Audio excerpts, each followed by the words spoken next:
Bonjour à tous et bienvenue sur la chaîne Proactive Boss. Dans cet épisode, on va parler du coup de tonnerre qui s'est passé hier dans la journée concernant le marché crypto. On va regarder ensemble deux articles. Le premier, en fait, qui va nous parler justement de la panique par rapport au fait que les ETF pourront être rejetés. Et puis on va regarder aussi le déclin du prix de le XRP.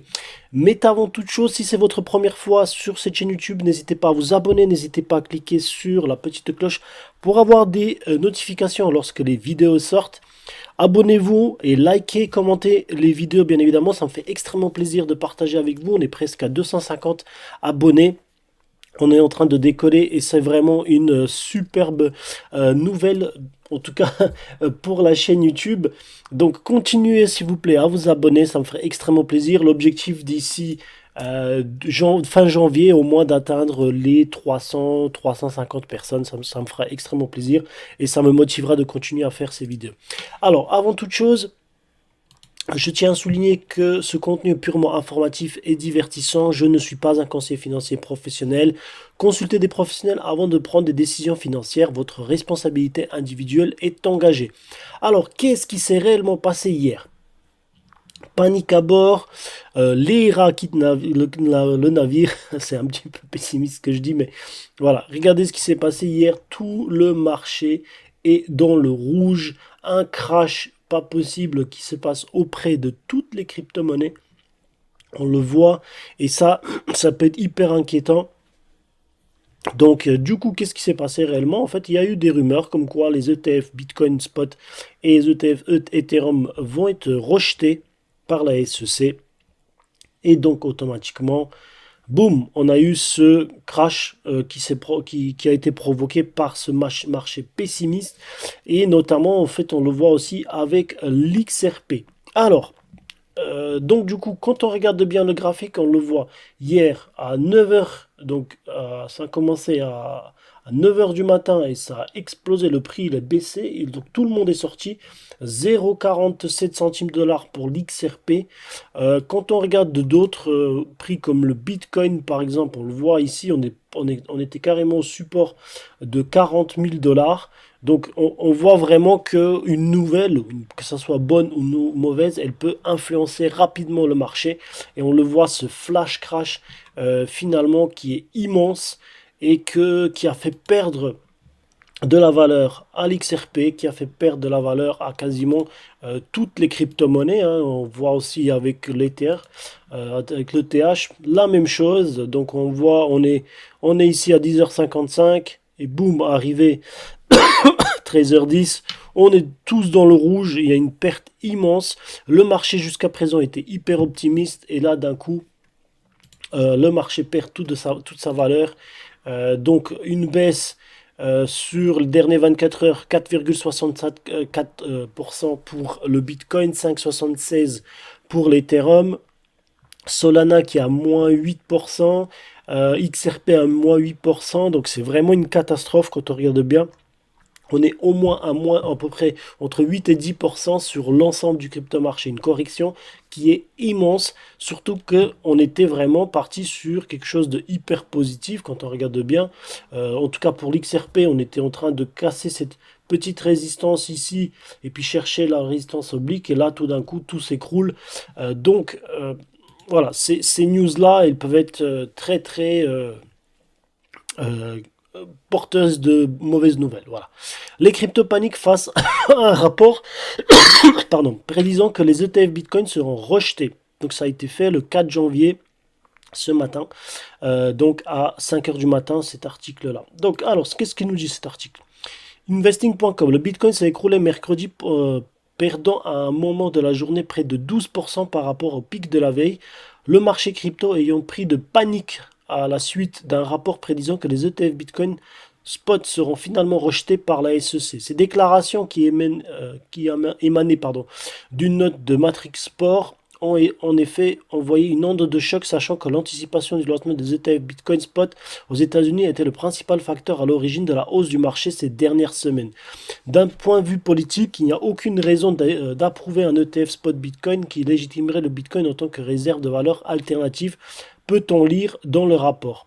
Matrixport a fait en effet remarquer que le comité de direction actuel de la SEC qui votera sur l'approbation d'un ETF Bitcoin est dominé par les démocrates. Le président de la SEC, M.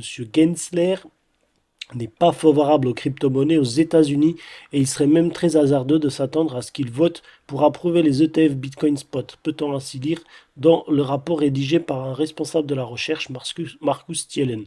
Un ETF permettrait certainement à la crypto de décoller et d'après les commentaires de Gensler en décembre 2023, il considère toujours que cette industrie a besoin d'une conformité plus stricte, a-t-il ajouté.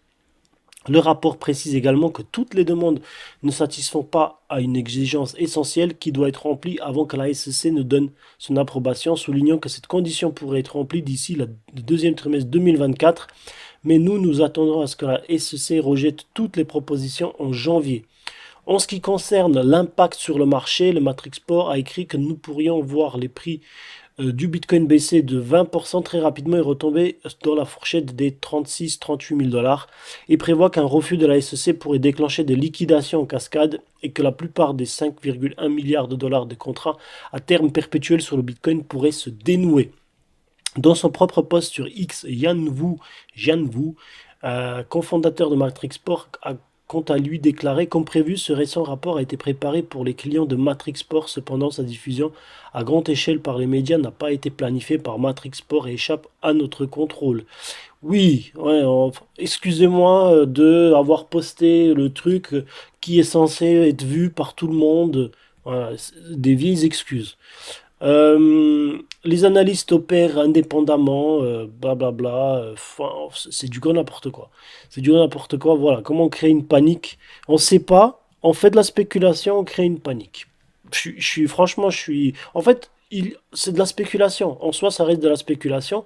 Mais cette spéculation, qu'elle soit bonne ou mauvaise, en fait, elle influence beaucoup les personnes. Donc, à un moment donné, si vous n'êtes pas sûr de quelque chose, les gars, et je dis ça vraiment aux personnes de Matrixport, ne balancez pas n'importe quoi. Voilà. Eric Balchunas réagissant après avoir été mentionné sur Twitter par de nombreuses personnes s'exprimant à propos du rapport de Matrixport a souligné que nous avons rien entendu qui indique autre chose que l'approbation. Voilà. Mais je veux donner au gars le bénéfice du doute, donc je lui demande s'il a des sources ou s'il ne fait que spéculer. Balchunas a ajouté que Thielen est aussi sur le Bitcoin et récemment tweeté que des cadres ont dit que l'approbation était probable, ajoutant qu'il ne sait donc pas pourquoi il change d'avis. Bah, c'est super simple, parce qu'en fait il veut manipuler le marché. Il sait très bien ce qu'il fait. Voilà, ça c'est une forme, vous voyez, ça c'est une forme de manipulation par les médias qui vont faire paniquer des gens. On ne sait pas, donc arrêtez de spéculer n'importe comment. C'est juste dire pour dire en fait. On repense, Marcus Thielen, l'auteur du rapport, a écrit: mon rapport n'est pas basé sur l'émetteur ni sur les commentaires d'initiés à la SEC et a concédé qu'il est évident que ce rapport va à l'encontre du consensus. Voilà. Donc en gros, je vous ai écrit un petit truc, mais il ne faut pas y croire. Et oui, après avoir été le plus grand torrent de toute l'année, je suis devenu baissier aujourd'hui, mais les arguments étaient prêts, a également-il déclaré. Enfin, dans un autre tweet, Balchunas a estimé que dire que la SEC le rejette n'est pas seulement aller à l'encontre, de mon avis, comme au premier jour de la spéculation des ETF Bitcoin, et que cela revient aussi à dire que de nombreux journalistes de presse grand public avec des multiples sources à l'intérieur de cette affaire ont également tort. Alors, il a conclu en déclarant: je dis pas que c'est impossible, encore une fois, nous ne sommes qu'à 90%, mais cela annule beaucoup de bonnes informations. Oui, mais bon, voilà. Finalement, regarde, une information de telle ampleur qui était hyper importante pour le marché des cryptos a provoqué ça. Alors, plutôt positif pour certains, d'autres plutôt négatifs. Si vous rentrez sur le marché de l'XRP aujourd'hui, bah, vu ce qui s'est passé, bah, vous pouvez toujours acheter moins cher, ça c'est une possibilité. Maintenant, est-ce que le prix va continuer à baisser? Je ne sais pas. Je ne sais pas parce que voilà, comme on voit, le marché est hyper volatile parce qu'on attend justement ces news. Ok, très bien. Dernier article. XRP décline de 18% dans un marché pessimiste. Investing.com, XRP évolué de 0,51 centimes de dollar sur investing.com, index ce mercredi en baisse de 18% sur la journée. Il s'agit de la plus forte baisse depuis 9 novembre 2022. Ce mouvement baissier a fait chuter la capitalisation à 33,46 milliards de dollars. soit 1,96% de sa capitalisation totale du marché des crypto-monnaies. À son sommet historique, la capitalisation d'XRP a atteint 83,440 milliards de dollars. Alors, XRP a évolué dans un range s'étendant de 0,51 à 0,63 centimes de dollars sur les dernières 24 heures. Sur les 7 derniers jours, XRP a affiché une stagnation de seulement 1,52%. Le volume d'XRP échangé sur les dernières 24 heures a atteint 1,4 milliard de dollars, soit 1,92% du total des échanges sur toutes les crypto-monnaies. Il a évolué dans un range s'étendant de 0,51 à 0,55 au cours des 7 derniers jours. À son cours actuel, XRP évolue de 84,26% sous son sommet historique du janvier 2018 à 3,29 dollars. D'un autre côté, Bitcoin évolue, des cryptos, Bitcoin évolue à 41,359 sur investing.com, index de baisse de 6,59 sur la journée. Ethereum évolue quant à lui à 2128 dollars sur investing.com index, soit une baisse de 7,58%. Et donc la capitalisation du Bitcoin a atteint 857 milliards de dollars, soit 50% de sa capitalisation totale des crypto-monnaies, tandis que la capitalisation de l'Ethereum a atteint 277 milliards, soit 16,45% de la valeur totale du marché des crypto-monnaies. Voilà, là, vous savez un petit peu, voilà, je vous donne juste des chiffres, on peut le voir aussi sur le graphique, donc, mais moi comment dire, ce qui me fait peur, c'est ce genre de nouvelles où on cherche à faire peur. En fait, on cherche à être intéressant, on cherche à faire peur, et au final, la problématique, c'est que beaucoup de gens vont sortir du marché crypto parce que, en fait, la spéculation fait finalement que ce genre de choses se passent. Et c'est pour ça que parfois, je préfère aussi travailler sur des marchés traditionnels. Parce que même si on a ce genre de choses, beaucoup de personnes restent quand même sur de l'analyse fondamentale. Aujourd'hui, cette analyse fondamentale, pour moi, elle est essentielle. Juste se baser sur une news, ça me semble quelque chose voilà, qui est trop spéculatif à mon sens et qui, qui malheureusement fait perdre de l'argent à des gens qui étaient plutôt optimistes, qui investissaient. Donc, mon conseil, quand c'est comme ça, même si je suis pas un conseiller financier, les gars, c'est le bon moment d'accumuler des XRP, des Bitcoins, des Ethereum, etc., etc. Certes, le marché il est baissier, enfin, il a fait un flash crash. Qu'est-ce qui va se passer là sur les 4-5 prochaines heures? Je ne sais pas. Peut-être on va continuer à baisser. On a quand même un support ici sur l'XRP qui est à 0,56. Donc si je dessine ici mon support, je ne sais pas. Honnêtement, je ne sais pas. Voilà, ce marché, il est trop imprévisible parfois. Malheureusement, on a parfois toujours ce type de mauvaises nouvelles. Mais il faut se méfier aussi. Il faut savoir à quel moment il faut rentrer. Personnellement, justement, quand c'est comme ça, moi, je vais rentrer. Hein. J'attends que le prix il baisse pour... je vais aller chercher ce support-là peut-être. Et je vais rentrer encore dedans. Je vais prendre quelques cryptos et finalement continuer à être sur du long parce que c'est juste, comme je dis, c'est passager. Là, on est sur une mauvaise nouvelle, mais ça ne veut pas dire que c'est quelque chose qui est définitif. Donc voilà. En tout cas, dites-moi dans les commentaires qu'est-ce que vous avez pensé de cet épisode. Dites-moi aussi qu'est-ce que vous pensez, ce qui va se passer avec les ETF, que ce soit Bitcoin, Ethereum ou d'autres. Est-ce qu'on va vraiment avoir un refus de la SEC ou au contraire, est-ce que ça va être quelque chose qui va être plutôt positif? Dites-moi, est-ce que vous, dans les commentaires, dites-moi si vous allez rentrer sur le marché maintenant ou est-ce que vous allez attendre qu'on aille chercher justement des prix un peu plus intéressants. En tout cas, moi, personnellement, je suis plutôt optimiste. Cette nouvelle ne change rien sur ma façon d'investir. Au contraire, comme je dis, c'est des promos, c'est des soldes. Donc, je vais en profiter pour investir et puis pour continuer à performer sur le marché parce que Pour moi, c'est pas un sprint, c'est un marathon.